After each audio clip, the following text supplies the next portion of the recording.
Patrice qui est avec nous, Patrice de Julis qui est avec nous. Bonjour Patrice. Bonjour. Vous venez des Ardennes pour nous présenter un petit peu C'est ça, oui, ces produits. Rapprochez-vous bien du micro Patrice.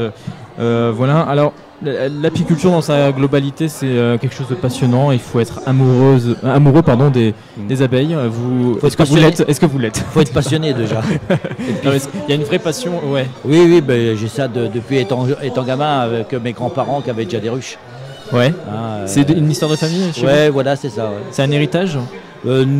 Ouais, plus ou moins, oui. Ça a été abandonné, puis moi j'ai repris derrière après. D'accord. Alors vous êtes basé à Fessaux, dans les Ardennes. C'est ça, oui. C'est la deuxième année que vous venez sur ce salon.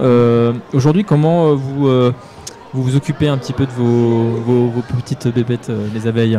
Les abeilles, c'est quelque chose de magnifique. Il faut en prendre soin déjà. Ouais.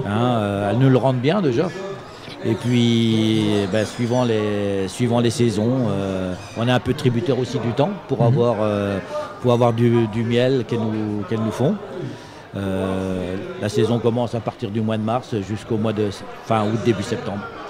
Donc là, c'est terminé pour vous, là? Là, ça y est, c'est la dernière. Je viens de finir la récolte de toutes fleurs qui était fin août. Là. Elle était meilleure quand même que les Ardennes, que l'année dernière, pardon. On a fait du bon miel, ça va. On n'a pas trop à se plaindre. Alors sachez que si vous venez là sur le salon de l'entreprise, pour l'apiculteur de Julis, ça se trouve vraiment à l'entrée du salon, c'est sur votre droite. Vous ne pourrez pas le louper, c'est un immense stand où il y a diverses variétés. Justement, il y a de la variété chez vous, vous proposez des choses un peu inédites? Parce que j'ai plusieurs ruches, j'en ai un peu partout, des ruchers un peu partout. J'en ai dans le sud de la France, j'en ai dans les Ardennes, j'en ai dans la Meuse, dans la Marne, et puis aussi en Belgique, pour avoir... Faire de la transhumance aussi, parce que pour avoir du miel, par exemple, comme la lavande ou le thym ou le romarin, il faut bouger, il faut aller dans le sud. Autrement, le reste, c'est dans mon coin.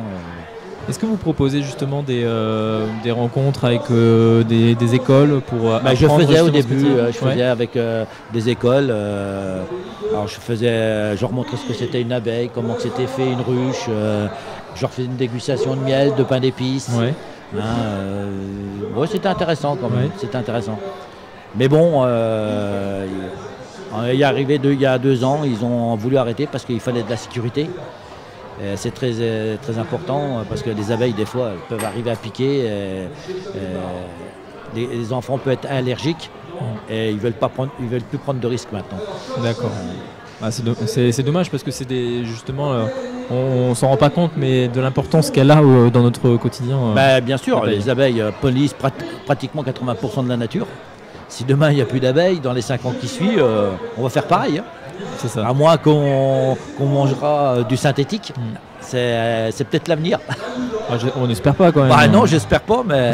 En plus, c'est votre... c'est mon boulot, oui.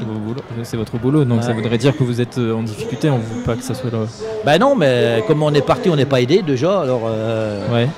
vous vous sentez abandonné en ce moment? Oui, bien sûr, on fait partie de l'agriculture, comme certains. On fait partie de la FNA, et puis on nous promet beaucoup de choses, mais il n'y a rien qui vient. C'est pas ce qu'on demande, on ne demande pas de l'argent pour nous. On demande de l'argent, c'est pour les abeilles. C'est pour sauver des abeilles.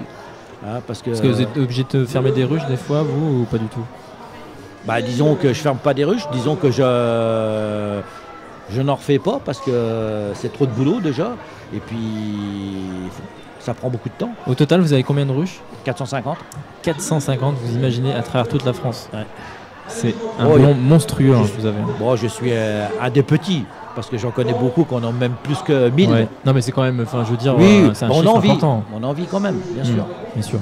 Bon écoutez, merci beaucoup Patrice de Julis. J'imagine que Angie, pareil, le miel, ça doit faire partie de... Oui, ça fait partie de ma... oui, bien sûr que j'aime bien goûter le miel, les bonbons, même le miel tout court. Tu sais que c'est formidable quand tu as un problème de gorge. Exactement, oui. En plus, on s'en sert beaucoup pour la radio. Quand on en a besoin, pour les chanteurs, bien sûr. Mais même nous, animateurs radio. Nous, on chante pas, mais c'est vrai que notre voix, on l'utilise assez souvent. Donc forcément, le meilleur pour la gorge, c'est le miel de thym. Vous en vendez? Vous en avez? J'en vends. Voilà. On demande qu'à goûter du coup. Voilà. Angie l'en veut. Merci beaucoup. Je vous remercie. À tout à l'heure Thibaut pour un nouveau plateau.